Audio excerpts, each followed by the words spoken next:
exoplanets, you know, people do like to contact me if they see something unusual. I actually try to farm them off to Seth Shostak, who works at SETI. He's used to dealing with this.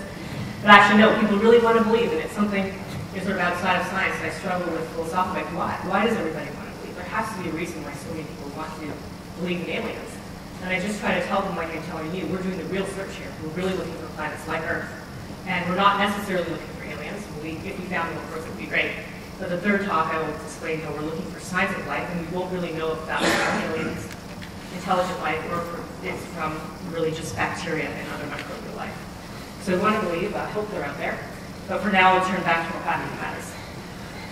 When will we find Mother Earth? And I just have a couple of slides that are left that are review for the people who weren't here last time. Last time I talked about the search for other Earths, and I was trying to tell you why it was so hard. And it's so hard because our Earth just happens to be so very small compared to our Sun. Earth isn't fainter than the faintest galaxies ever seen by the Hubble Space Telescope. It's just that it's right next to this extremely bright star. Our Sun is so bright, it's 10 billion times brighter than Earth. And yesterday I said, let's think about that in terms of money. And I said, what could you buy here on campus for $1? And actually, no one could come up with anything. I don't know if you thought about that. You couldn't buy a coffee, but I'm sure you can buy something for $1. 10? You can buy 10. Right. Okay, when I said, what could you buy for $10 billion? And I actually didn't get an answer there either. Okay, but I've seen some really nice new buildings, but those were about $10 billion. So $10 billion is a huge number. It's really hard to do this problem. And just to make a long story short, I said yesterday the National Geographic people made this image. They couldn't do it. They fudged it. The firefly next to the searchlight is the analogy we have for looking for an Earth next to a sun-like star. Only that firefly and searchlight have to be equivalent to the distance from here to Los Angeles. Very far away. They couldn't do this, but what they did do, they came back and they were very excited. They said, we can't do this problem. It's too hard to take the photograph. But we can do a photograph, and just as a subtlety, I don't know if they really could do this photograph or not. They said my guess is they could. They said they could do the photograph of the firefly in front of the star, blocking out the starlight. And that's what we call the transiting planets. And that actually is 1 part of 10,000. And yesterday we didn't call it anything you buy for 10,000, but I think that's a better category. That's something you could easily think of something that would be really great to buy for 10,000. Maybe like a really super fast computer cluster. I mean, you couldn't get too many nodes, but it would still be decent. Or used car, something like that. And here we said, well, 1 part of 10,000. I mean, that's not too hard, but for any scientist who makes any kind of measurement, it's extremely challenging to do something at 1 part of 10,000. And later I'll talk about big Earths orbiting small stars. Those are 1 part of 1,000, which isn't so hard. It's just 0.1%. So that actually makes it a bit easier. And just reviewing from yesterday again, through the transiting planets, can you see the Earth? It's really tiny, transiting the sun, sun-like star. We never spatially resolve stars like that. We don't plan in our lifetime to see stars like that, but we do see it, like on this graph, as a function of time. When the planet goes in front of the star, it drops in brightness, and then comes back up. And this is one of the ways that we find exoplanets. And I kind of rushed through it because it's a review, but if any, I want to make sure that people understand this concept, because I'm going to come back to it again and again.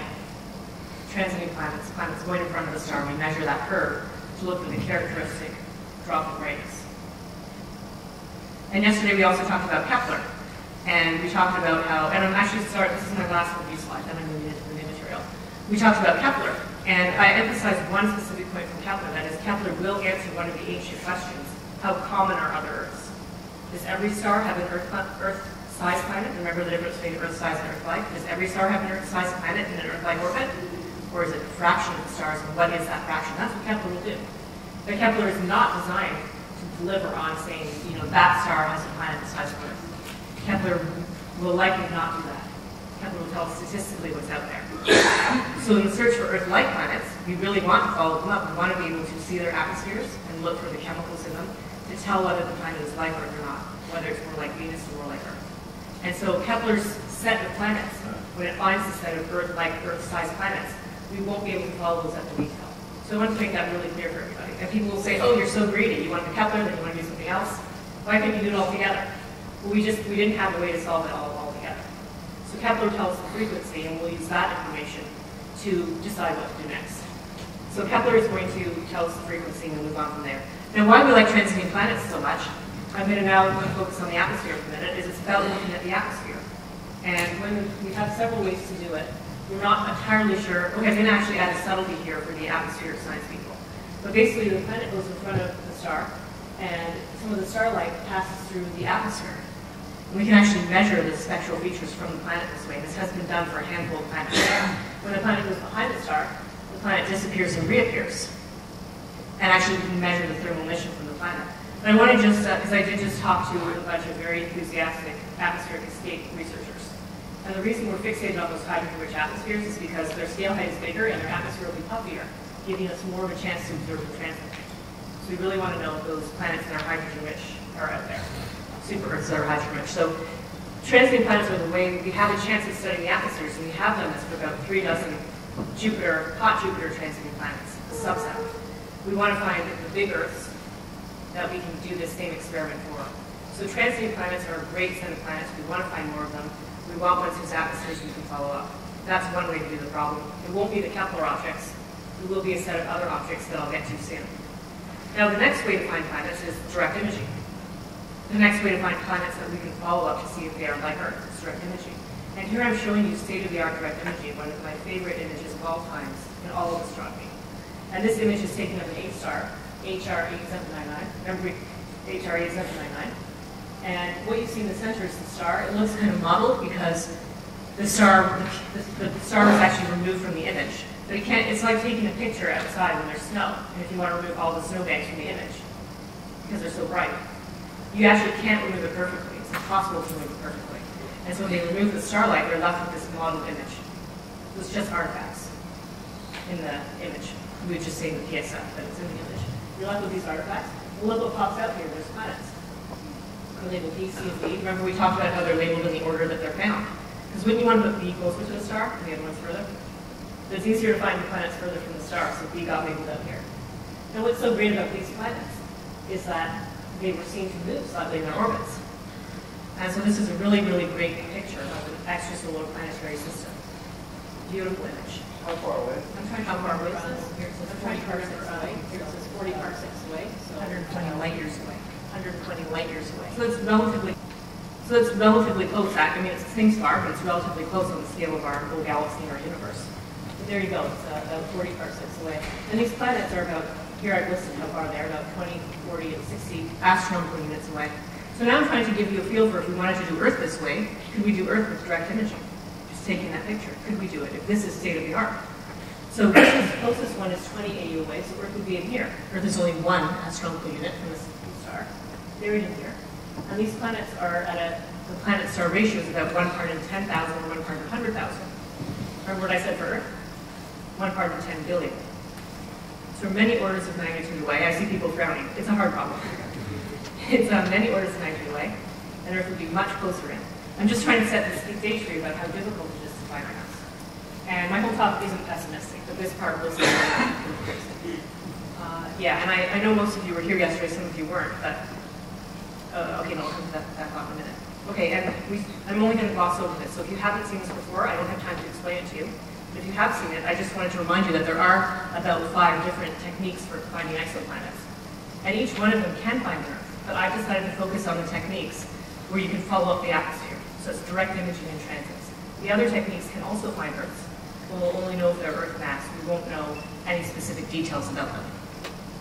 Okay, so remember yesterday, one of the themes that I started with was how people for each of these techniques basically worked in obscurity for 10 or 15 years, with people constantly telling them, you're not going to be able to do this. I don't want to sound too preachy, but I have to remind you of this before I get to the next part of my talk. They said, you know, you're not going to be able to do this, why are you wasting your time? And people even told that of me, starting when I was starting to work on exoplanet atmospheres. They said, we'll just never be able to observe the atmospheres, why are you doing this?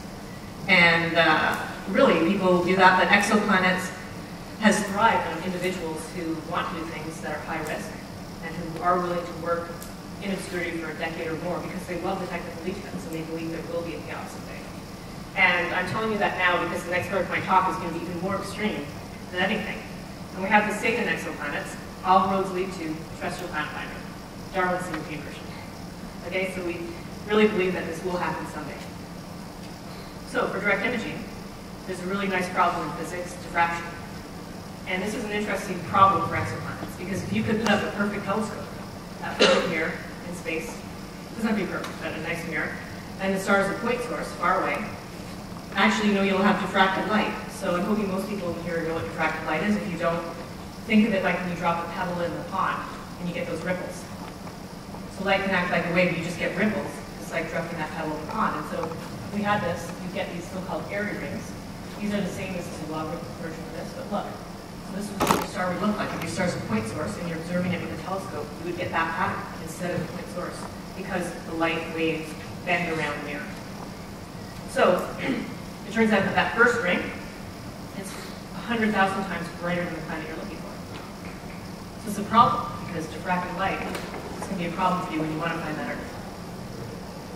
Okay, so astronomers did something very clever and actually motivated a whole new field of optics. And they said, well, why can't we use diffracted light to our advantage? Instead of making it a problem, let's make it the solution.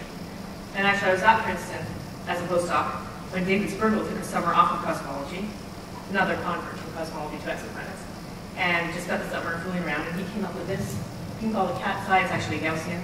And I said, what if your mirror was that shape? And it's actually not the mirror, it's something else along the optical path, but for our purposes, we'll consider it the mirror. What if your mirror is this shape? Then you get a pattern like this, where the light here, instead of that area ring pattern, this pattern, you can look for a planet here. The problem with that is that it's only really 10 to the 10, like right along a narrow line. But it was a very exciting time because he came up with this idea, and then Jeremy Caston, an engineering professor at Princeton, immediately printed out, made a slide, like on the computer, made a slide, set it up in the lab, and he immediately got 1 part in 10,000 contacts without even trying, basically. There's still many orders of magnitude to go, but nonetheless, amazing to do this. And like a lot of great things in astronomical optics, it turns out that this had already been done before in a textbook by a French optician. And the French are great at optics. I have a colleague who is one of these people, and I asked him, why is that? Why are the French so great at optics? And he said it's because it's a serious part of physics. Like here it might be a chapter, you know, in freshman physics, but there it's like 1 or more courses in optics as part of the physics curriculum. And so they're very well grounded in optics. And that's why a lot of them have done a lot of these things a long time ago. Now what I'm showing you down below, the Gaussian, are other shapes. Imagine if your mirror was that shape, your element along the optical path. It's crazy, isn't it? But people went and they worked out mathematically what would the optimal solution be, and they came up with this star kind of pattern. And they said, if you could make this shape, light would refract around it if you do this. And you'll have this really dark image where you can actually find the planet. This is this whole kind of new field, and people worked really hard on this. Honestly, I mean, you can go look in the literature from the last 10 years, and there's many, many papers, and most of them are very hard to understand unless you do have a good background in optics. But it's a fascinating thing that has happened here. Now, it sounds easy. I made it sound easy, right? Just do the math, find the optical shape, and you're done. But it's not, and the problem is that everything else in your telescope has to be perfect for this to work. Because imagine that light coming in, and imperfections on the telescope, and your telescope mirror, or mirrors, actually can change with time as the telescope is vibrating or thermally induced changes. And the problem is now you need to have a perfect mirror that's basically perfect to much finer than human hair, basically to a nanometer or even an angstrom.